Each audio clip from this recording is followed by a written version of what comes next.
मुहर्रम में मैंने ये रुमाल बनाए थे, तुर्बत रखने के लिए जो रुमाल यूज़ होते हैं। अक्सर आपने ईरान या इराक़ अगर आप गए हैं तो आपने वहाँ देखे होंगे, वरना आपने ऑनलाइन देखे होंगे कि ईरानी या इराकी ये ज़्यादा यूज़ करते हैं। पाकिस्तान में इनका इतना ट्रेंड नहीं है। मेरे पास ब्लैक कपड़ा पड़ा हुआ था जो अलम कब से बचा हुआ बकिया कपड़ा था, या जो यूज़ नहीं हुआ था। तो इस साल मैंने सोचा कि मैं ये रुमाल बनाती हूँ, जिनके ऊपर सजदगाह या आप तस्बीह रखते हैं दौरान नमाज। हाफ़ रुमाल मैंने मुहर्रम के पहले अशरे में बनाए थे, लेकिन उनकी मैंने प्रॉपर वीडियोस नहीं रिकॉर्ड की थी। फिर कुछ हाफ़ रुमाल जो मेरे रह गए थे वो मैंने मुहर्रम के एंड अशरे में, आखिरी अशरे में कंप्लीट किए थे। सो मैंने सोचा कि उनकी जर्नी मैं आपसे शेयर करती हूँ कि आपने कैसे बनाने हैं, अगर आप ख़ुद बनाना चाहते हैं, क्योंकि पाकिस्तान में मोस्टली ऐसे रुमाल मार्केट से नहीं मिलते हैं। अगर करबला, ईरान, नजफ़ वगैरह से आपको कोई तबर्रुक आए तो उसमें आपको मिल सकते हैं। सबसे पहले तो आपने कोई भी ब्लैक कपड़ा ख़रीद लेना है। कोशिश कीजिएगा कि थोड़ा सा मोटा या थिक कपड़ा ख़रीदें, क्योंकि वो हैंडल करने में एज़ कम्पेयर टू किसी दूसरे फैब्रिक के थोड़ा सा इजी होता है हैंडल करने में, और फैब्रिक मेंटिंग में भी थोड़ी सी आसानी होती है। वो ज़्यादा देर आपका चल भी जाता है, ख़राब नहीं होता है। इसमें ब्लैक कपड़ा जो अलम से बचा हुआ था, मैंने वो यूज़ किया था हाफ़, और हाफ़ मेरे पास ऑलरेडी पड़ा हुआ था। आपके रिक्वायर्ड साइज़ के अकॉर्डिंगली आपने उस कपड़े को कट कर लेना है स्क्वायर शेप में, और उसके बाद आप मैंने ये पहले जो रुमाल बनाए थे उसमें मैंने उसके ऊपर पेंटिंग की थी, फैब्रिक पेंटिंग से लिखा था, और फिर मैंने उसको पीको करवाया था। जो मैंने दूसरा बैच बनाया था रुमालों का, उसमें मैंने पहले पीको करवा लिया था और फिर आराम से बाद में उनके ऊपर लिखाई की थी। इसके ऊपर लिखाई मैंने गोल्डन फैब्रिक पेंट से की है, लेकिन वो fabric paint silk fabric paints था। फैब्रिक पेंट्स पे भी दो टाइप्स होती हैं, हर फैब्रिक का थोड़ी सी वेरिएशन होती है कि अलग फैब्रिक पेंट्स होते हैं। सिल्क के ऊपर जो आप फैब्रिक पेंटिंग करते हैं उसके लिए अलग सिल्क कलर्स होते हैं, जो दूसरा नॉर्मल आपका फैब्रिक होता है उसके लिए नॉर्मल जो सिंपली कोई भी कॉमन फैब्रिक कलर होता है वो यूज़ हो जाता है। सबसे पहले मेरे पास गोल्डन ही पड़ा हुआ था, जो कि सिल्क में मैंने ऑलरेडी एक कलम बनाने में यूज़ किया था। सो मैंने उससे बना लिया। फिर जब वो मेरा फिनिश हुआ, मैंने दूसरा नॉर्मल वाला फैब्रिक पेंट यूज़ किया था, तो उसकी थोड़ी सी डेंसिटी या टेक्सचर थिक होता है नॉर्मल फैब्रिक पेंट का, और ये मेरा कपड़ा भी ज़्यादा थिक था तो इसमें अब्जॉर्ब नहीं हो रहा था पेंट। सो मैंने दोबारा से सिल्क फैब्रिक कलर ही यूज़ किया है, गोल्डन कलर। आप किसी भी शॉप से जाएँ, आपको सिल्क फैब्रिक पेंट मिल जाएगा आसानी से। अब मैंने जो रुमाल बनाए हैं उन सब के साइज़ेस एक जैसे नहीं हैं, क्योंकि मैंने सारा कपड़ा यूटिलाइज़ करना था, तो जो छोटा कपड़ा बच गया था जिसका लेंथ या विड्थ छोटी थी, तो उसमें मैंने छोटे रुमाल काट लिए थे स्क्वायर शेप में। उनको फिर मैंने बाद में एडजस्ट कर लिया। इस तरह एक के ऊपर एक और भी आप रख के यूज़ कर सकती हैं। पिंटरेस्ट से मैंने शिया कैलीग्राफी सर्च करके जो भी मुझे अच्छे लगे, अलकाब इमाम अलैहिस्सलाम की है, कोई भी लफ्ज़ अच्छा लगा जो दिखने में भी अच्छा लगता है, मैंने वो यूज़ किया। और वहाँ से ब्लैक कपड़े के ऊपर पेंसिल नज़र नहीं आती, वाइट कलर मेरे पास था नहीं, सो आप लाइट येलो कलर या ऑरेंज कलर दोनों में से कोई भी यूज़ कर सकते हैं। और आपने मेक श्योर करना है कि पहले आप उसको ट्रेस कर लें, ताकि बाद में आप आसानी से उसके ऊपर बना सकें। मेरे पास 2 किस्म के कपड़े थे, एक थोड़ा थिक था और एक नॉर्मल जो हम कपड़ा यूज़ करते हैं वो था। तो जो थिक वाला था उसके ऊपर मैंने कोई बीड्स वगैरह नहीं लगाए, लेकिन जो पतला वाला कपड़ा था उसके साथ मैंने बीड्स भी लगाए। जैसे एम्ब्रॉयडरी में आप बीड्स नहीं लगाते हैं सुई या धागे से, तो उसके पीछे जो धागा था एक्स्ट्रा वो नज़र आता था। जिन जिन रुमालों पे मैंने बीड्स लगाए उन रुमालों को फिर मैंने डबल किया, लाइक पीछे एक और सादा ब्लैक कपड़े से उनको कवर किया और उन दोनों को एक साथ पिको करवाया, ताकि पीछे से वो उसकी नीटनेस बरकरार रहे और पीछे से अननीट ना लगे, या फिर वो ख़राब ना हो या उतर ना जाएं धागे टूट कर। कुछ रुमालों पे मैंने हाफ़ कट बीड्स ख़रीदे थे, मैंने वो भी ग्लू से लगाए थे, और कुछ पे पर्ल शेप या सर्कल शेप में जो बीड्स होते हैं वो लगाए थे। हाफ़ कट बीड्स मैंने बाद में लिए थे, तो जो रुमाल मुझे कुछ ज़्यादा सिंपल लग रहे थे उन पे मैंने वो वाले बीड्स लगाए थे। साथ में मेरे पास रिबन के मैंने रेडीमेड फ्लावर्स लिए थे, रोज़ेज़ मैरून और पिंक कलर में। वो मुझे जहाँ पे अच्छा लगा एडजस्ट करना, मैंने वो वहाँ पे सिलिकॉन ग्लू से लगा दिए। सिलिकॉन ग्लू जो मैं यूज़ कर रही हूँ, अगर आपने करनी हुई तो ये वाली कीजिएगा, क्योंकि ये UHU से भी ज़्यादा अच्छी काम करती है।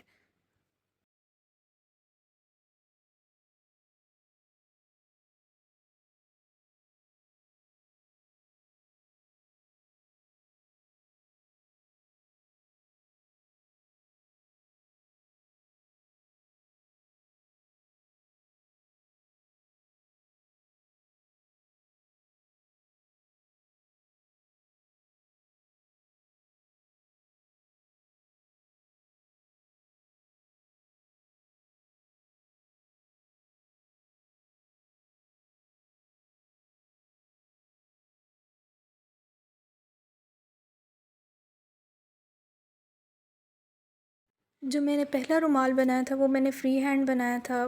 मतलब उसके ऊपर पहले मैंने कोई भी किसी कलर से ट्रेसिंग नहीं की थी। डायरेक्ट मैंने जो अपना डिज़ाइन निकाला हुआ था वो देखकर पेंट और ब्रश से उसके ऊपर करना शुरू कर दिया था।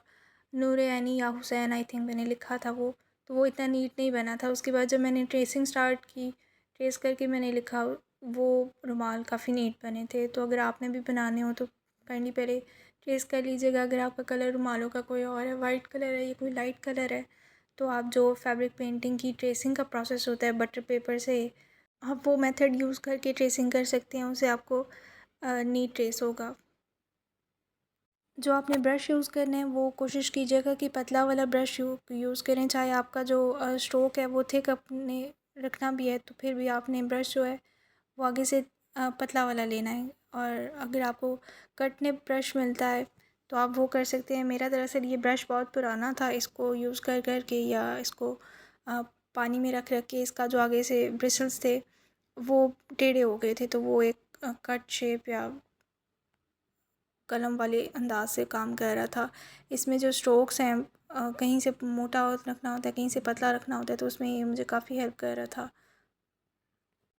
जो प्रॉपर प्रोसेस होता है फैब्रिक पेंटिंग का, उसमें आपको पहले ट्रेस करना पड़ता है और फिर आपको जो एम्ब्रॉयडरी वाला फ्रेम होता है उस वुडन फ्रेम में आपने कपड़ा लगा के उसके ऊपर फिर पेंटिंग करनी होती है। मुझसे ये गलती हुई थी, मेरी पहली बार थी ये, कि मैंने जितना भी मेरे पास फैब्रिक था उसको पहले मैंने स्क्वायर शेप्स में कट कर लिया था। और मेरे पास जो एम्ब्रॉयडरी हुप था, फ्रेम को हुप भी कहते हैं, एम्ब्रॉयडरी हुप के अंदर ये कपड़ा पूरा नहीं आ रहा था क्योंकि कपड़े छोटे थे और वो फ्रेम बड़ा था। इसलिए फिर मैंने इसको किसी डेस्क या किसी प्लेन सरफेस पे ही रख के किया था।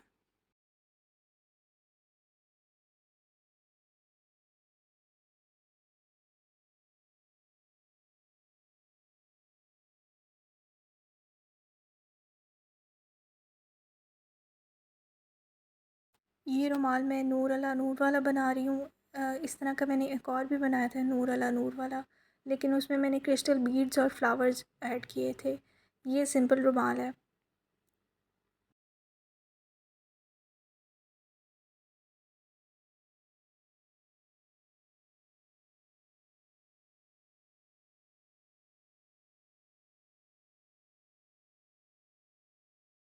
फिर मैंने इनको पीको करवाया था। ये एक रुमाल 30 रुपीज़ का हुआ था और जो ज़्यादा छोटे साइज़ के थे वो 20 रुपीज़ के हुए थे।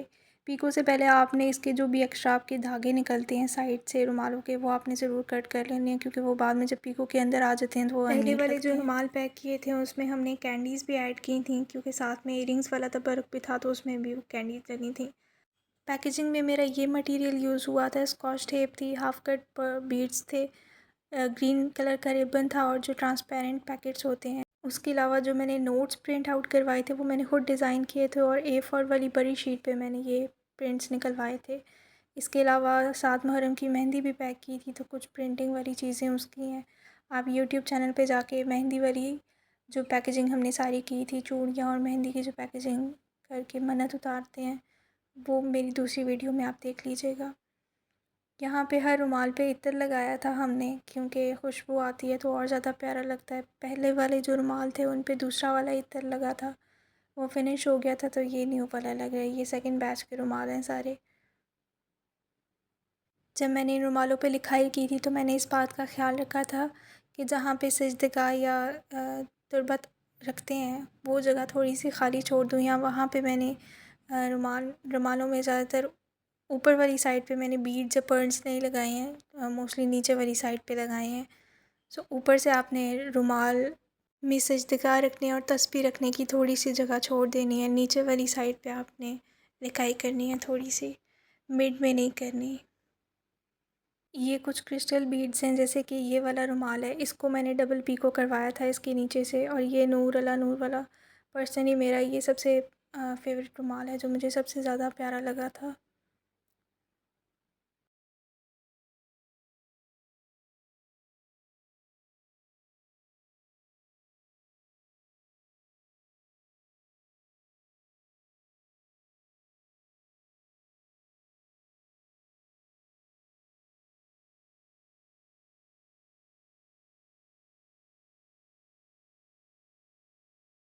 ये वो रुमाल हैं जो मैंने सबसे पहले बनाए थे। इसमें से कुछ मैंने रेड कलर के पिको करवाए थे, कुछ मैंने गोल्डन कलर के पिको करवाए थे, क्योंकि मैंने रेड बीड्स और फ्लावर्स यूज़ किए थे। सो मैं देखना चाह रही थी कि रेड कलर की पिको कैसी लगती है, लेकिन दूसरे बैच में मैंने सारे गोल्डन ही करवाए थे, क्योंकि गोल्डन और ब्लैक का कंट्रास्ट ज़्यादा प्यारा लग रहा था। यहाँ पे फिर हमारी पैकेजिंग स्टार्ट हो गई थी। ये पहले बैचेस के रुमाल हैं जिनके साथ हमने कैंडीज़ भी रखी थी। पैकेट्स के अंदर पैक करके रुमालों को इत्र लगा के ऊपर एक पंच होल मशीन होती है, या अगर आपके पास हैंड पंचर भी है तो उसे आप सुराख करके उसके साथ में रिबन से ये दोनों नोट्स में मैंने यही लिखा हुआ था कि ये तुरबत रखने के लिए दौरान सलात, और क्योंकि इन पे पाक नाम दर्ज हुए हुए हैं इसलिए इनके तकद्दुस का ख्याल किया जाए, क्योंकि कुछ लोग होते हैं जो इन पाक नामों का इतना एहतराम नहीं करते हैं। और फिर मैंने साथ में एक आइकन भी बना दिया था कि अगर किसी को उर्दू नहीं पढ़नी आती है या किसी को अगर समझ नहीं आ रही है तो वो पिक्चर के थ्रू उनको अंदाज़ा हो जाएगा कि इस रुमाल पे यहाँ पे सजदगा रखनी है और ये इसलिए बनाया गया है। जो मैंने आपको शीट्स दिखाई थी जिनके ऊपर ये नोट्स और आइकन प्रिंट बना हुआ था, जो प्रिंट आउट हुए थे, ये मैंने ख़ुद डिज़ाइन किया था कैनवा के थ्रू। अगर आपने डिज़ाइन करना हो तो आप कैनवा ऐप है उसके ऊपर आप कुछ भी लिख सकते हैं या कोई भी आइकन बनाकर उसका प्रिंट आउट ईज़िली निकलवा सकते हैं। मैं ग्राफ़िक डिज़ाइनर हूँ तो मैंने ये काम खुद किया था। अगर आपको नहीं आती है डिज़ाइनिंग तो आप सिर्फ उसको बना कर ये कहीं से कोई सेव करके प्रिंटिंग वाली शॉप पे भी जाएंगे तो वो आपको एडजस्ट करके दे देंगे। एडजस्टमेंट की दरअसल प्रिंटिंग शॉप यहाँ पे मेरी सिस्टर्स हैं, वो मेरे साथ हेल्प करवानी थी पैकेजिंग में। एक रुमाल फ़ोल्ड कर रही थी, एक रुमाल पैक एक्स्ट्रा चार्जेस लेते हैं आपसे रुमालों में। मुझे एडजस्ट करना आता था इन रुमाल के पैकेट्स में, तो मैंने होल्ड करके उसके अंदर एडजस्ट करके सिर्फ साथ में प्रिंट निकलवाए थे A4 साइज़ पेपर पे। एक कार्ड पेपर वाला प्रिंट भी होता है और एक सिंपल आपका जो नॉर्मल पेपर होता है। इसमें मैंने सिर्फ नॉर्मल पेपर वाला, जो दूसरे मेरे इयरिंग्स वाली तब न्याज़ थी, उसमें मैंने कार्ड पेपर पे प्रिंट आउट निकलवाए थे। यहाँ पे मैं और मेरी बहनें हैं वो पैकेजिंग कर रही हैं। एक रुमाल फ़ोल्ड करके शॉपर्स में पैकेट्स में डाल रही है, दूसरी उसके पैकेट के अंदर होल करके उसके अंदर रिबन और साथ में नोट डाल रही है, और तीसरी कैंडीज़ ऐड कर रही है।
पैक करने के बाद हमारे रुमाल कुछ ऐसे लग रहे थे। ये पैकेट्स हमने मजलिस में जाकर, लेडीज़ मजलिस में जाके डिफरेंट लेडीज़ को हैंड ओवर की थी। हम मदरसे में मजलिस सुनने जाते हैं तो वहाँ पे मदरसे की जो स्टूडेंट्स थी मोस्टली हमने उनको दिए थे, क्योंकि इसमें थोड़ा सा ख्याल रखना होता है कि आपने उन लोगों को देना होता है जिनका आपको पता होता है कि ये इनका बेअदबी नहीं करेंगे या इनको संभाल के रखेंगे या इनका यूज़ सही तरीके से करेंगे।